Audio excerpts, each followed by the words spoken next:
Why have sports in Oh, fantasy? I forgot we were going to talk about this. Yeah. Um, so I think last episode you mentioned something about Quidditch. Um, yeah.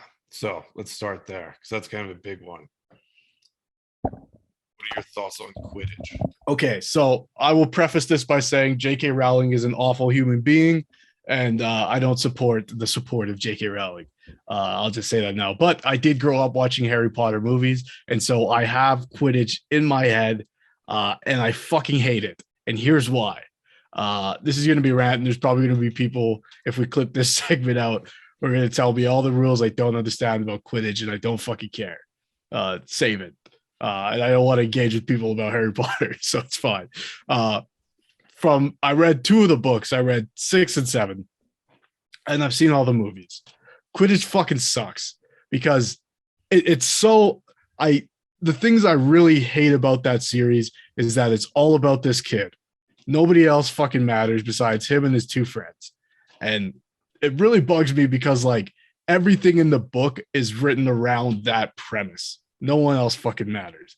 So the bad guys in some cases are just kids with shitty parents, and they're made out to be villains, and we never really get it what it's like from like a Draco side of things, right? He's just an asshole, and later on we see why that is, but we never really get like, what I mean.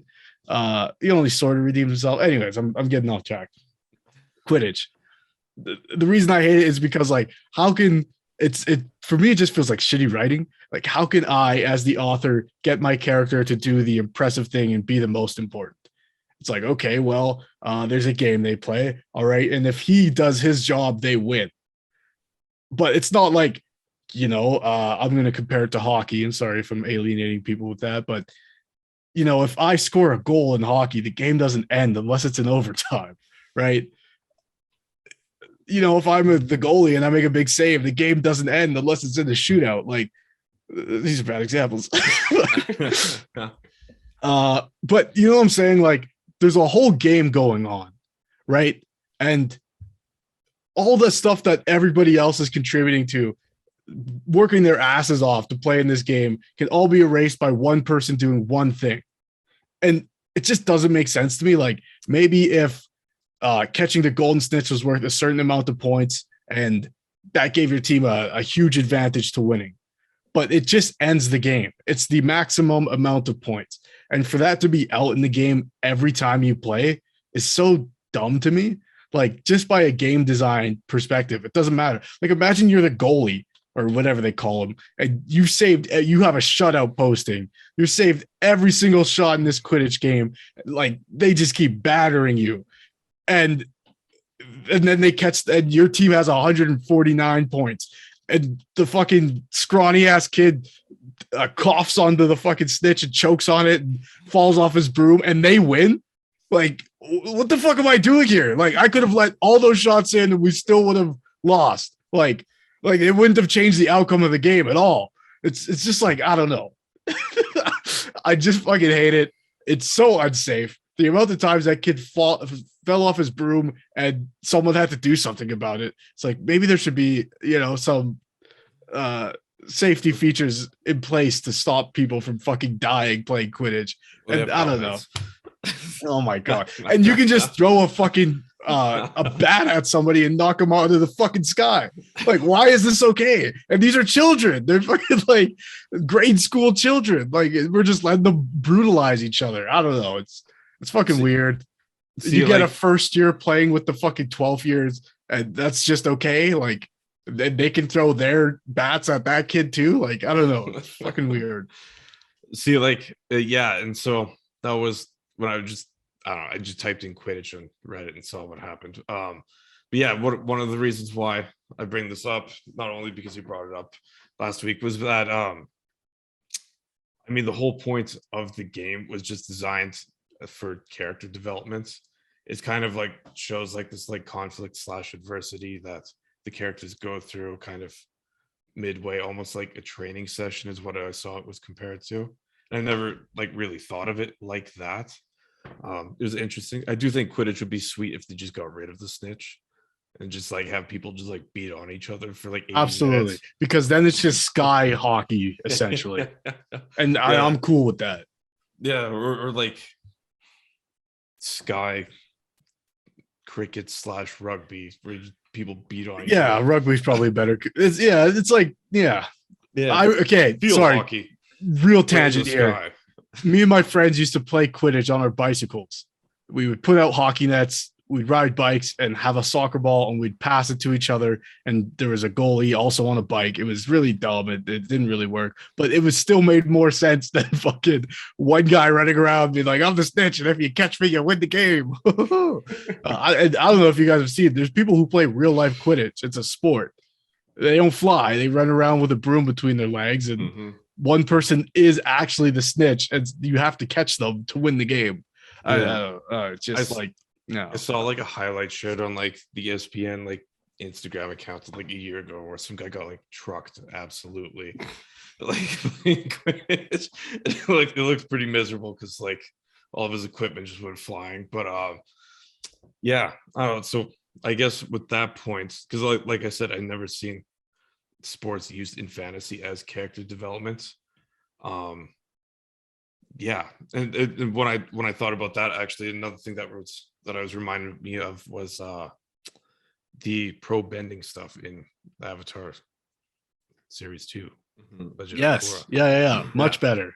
So like what do you think, like the character like that as like a way for like story progression? Do you think that was better than Quidditch? So much better because it wasn't like if you airbend, you win the game. It's like, everyone can contribute to the game. You have what is it? You have a waterbender, an earthbender, and a firebender. And if you're good enough to beat all three of those other positions by yourself, your team wins, and that's okay because that just means you're really good at the game. It doesn't mean you did the one thing no one else can do. I guess Korra sort of does this because she's the Avatar and can do all three of these things. So is her participating cheating? Maybe you could see it that way, but she has the ability to do that, right? She's the only person, so maybe it wasn't fair of her to compete, but she's a kid and has a character flaw. But I don't know. The game makes sense. The rules of the game are solid. It's not just like if you pull off this one combo, your team wins, regardless of how many of you have been knocked off the platform. I don't know. There's even a board game of pro bending where like you can actually play and you probably roll dice or whatnot to determine who beats who and whatever. But you can't do that with Quidditch because it's just random and it's just plot armor, So yeah, pro bending is way better than Quidditch. I mean, Quidditch is a sport written in by somebody who doesn't watch sports.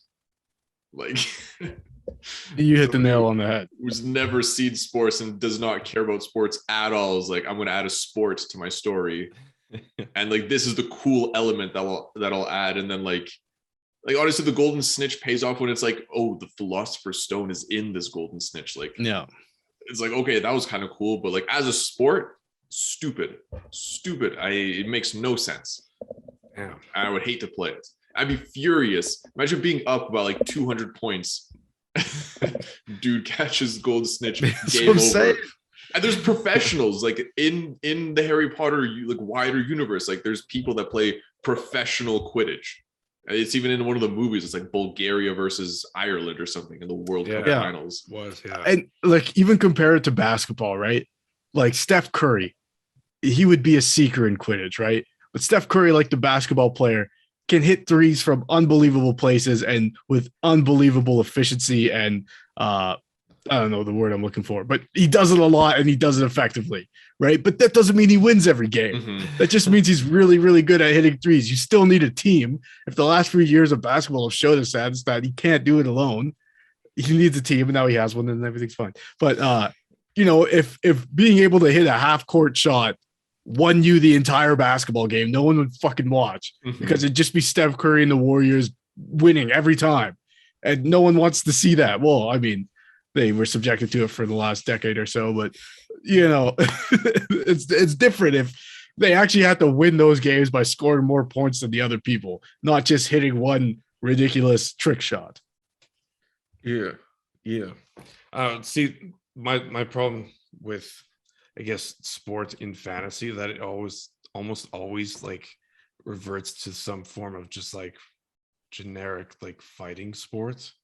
Um, I don't know. So like when I think of like the pro bending and Legend of Korra, I think of just like group MMA but at like a distance.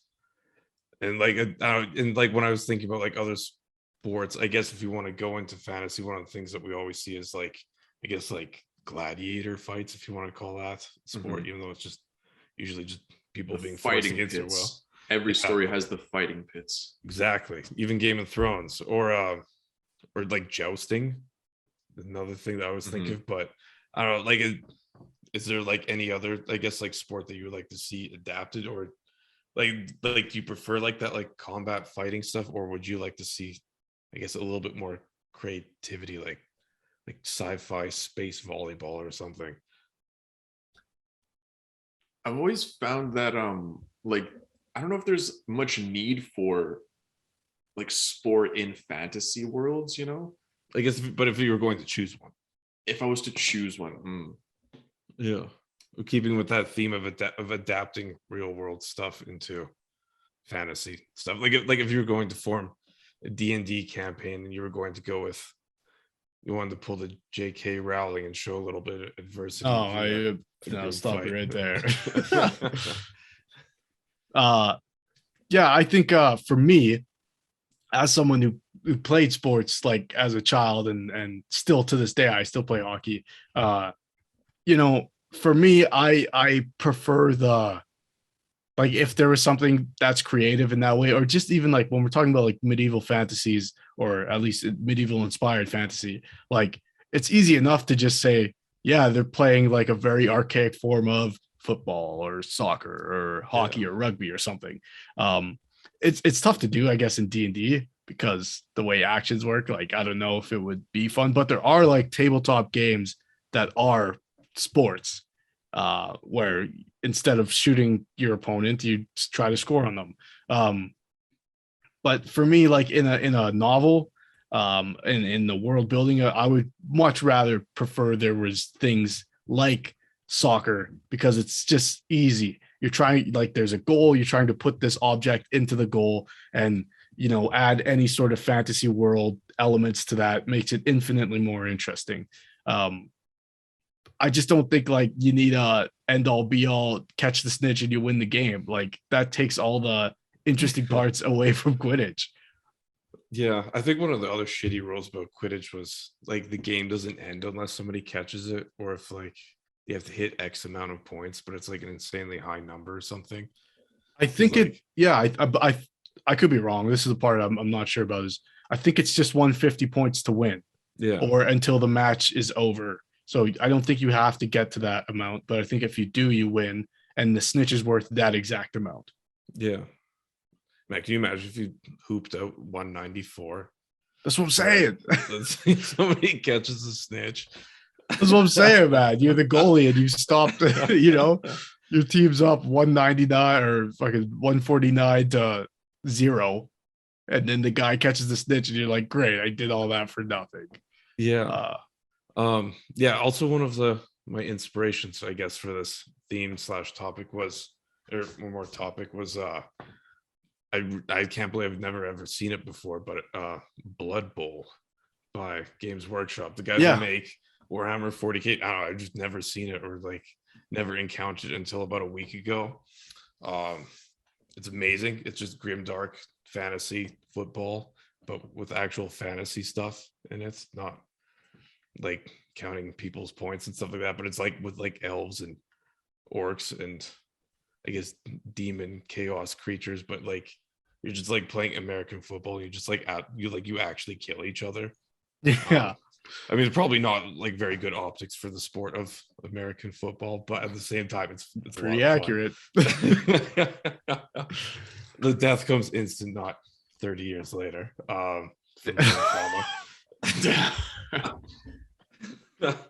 But I mean, like it's like pretty cool because like it's almost like like but like I've never like you went there. Yeah. Not cool, but brain trauma. I mean, like it's cool. Like there's like entire like storylines and like role playing and well, it is like a board game akin to like 40K and regular Warhammer, but like it's just like American football, and it's just like I can't believe like I just know that there's like some like Steeler fan slash Nick dudes who just like you mean they were just like 40K is cool, but like let's just like Americanize this, but like there's like actual like storyline stuff like that too, and they release like video games for it, and like one of the plot lines is like there's like a team of like humans and like they want to like win the Blood Bowl, but like they have to face off against like orcs, and they're like completely screwed from the starts because just everyone else just like has like teeth and fangs and claws and are like 3 times their size and stuff like that. But it's just like insane that I've never seen this before. So that was kind of one of the other reasons why I thought of sport and fantasy.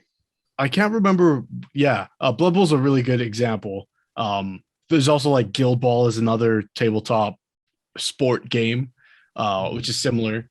I can't remember what movie it was. I think it might be El Dorado, where they're playing some form of basketball and they're cheating because they've trained an armadillo to to get into the hoop.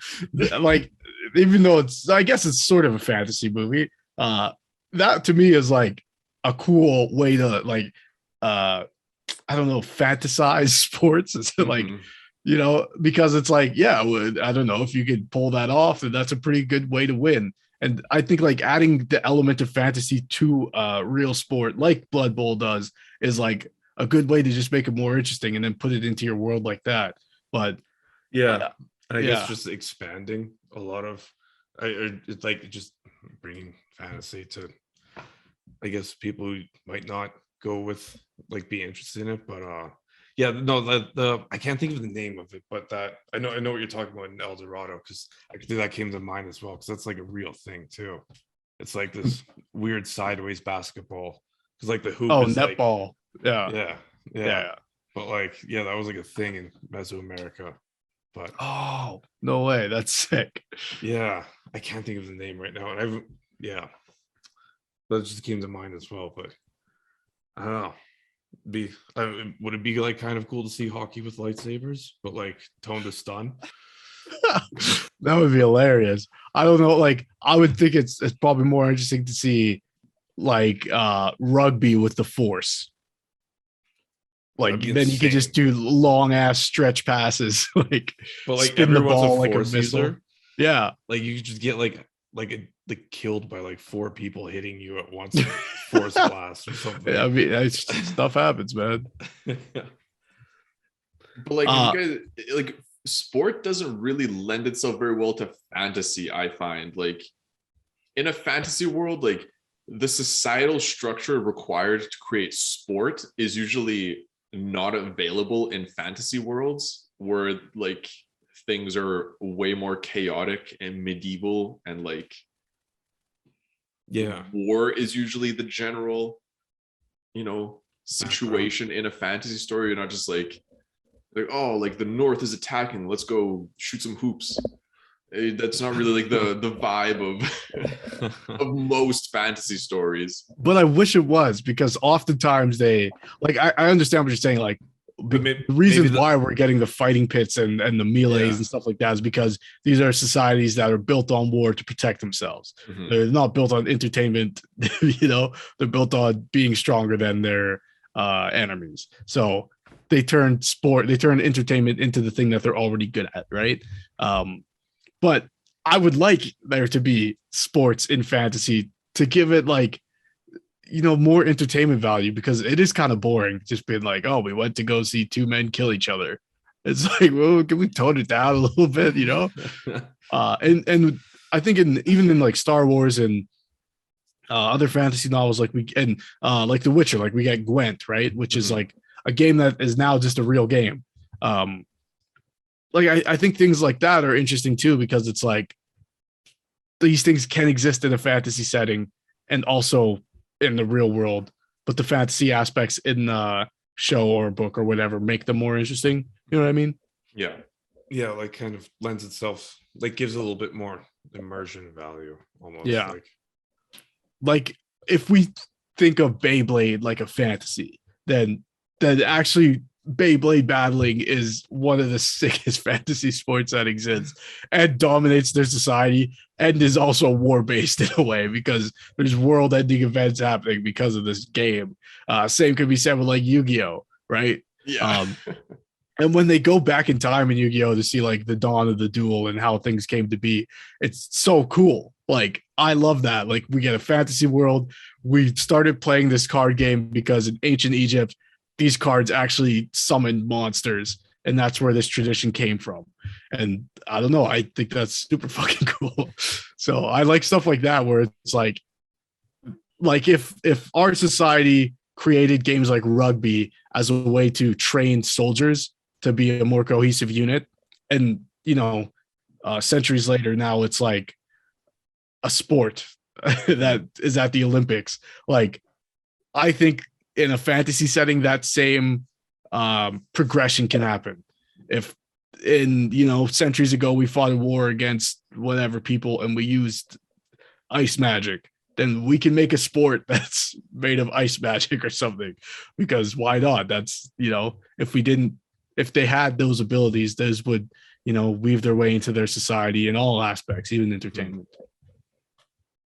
True. You don't really see that. Like the one example I just thought of while you were mentioning Yu-Gi-Oh was actually in Malazan.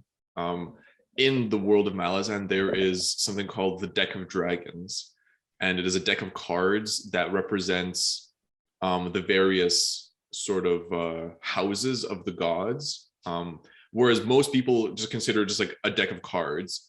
There's the people that can read the Deck of Dragons, and as they play games, they can essentially like read the future through the cards during the game. And so it's like people play it as a game, but then the people who know the cards, like it has that magic element in it where like somebody who doesn't know what they're doing will like accidentally predict the future, and like somebody who can read it will be like, you pulled, I don't know, High House Death, like that represents the house of shadow, and like that means this because you drew this. And it's like that happens throughout the books a lot, but it's also just a game within the world.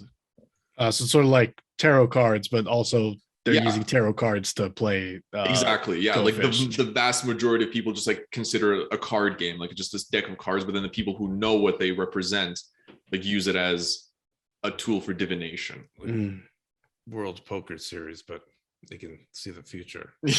Yeah. Yeah. Oh, I also just remember there's a game they play in Bionicle where they use like it's like hockey meets soccer.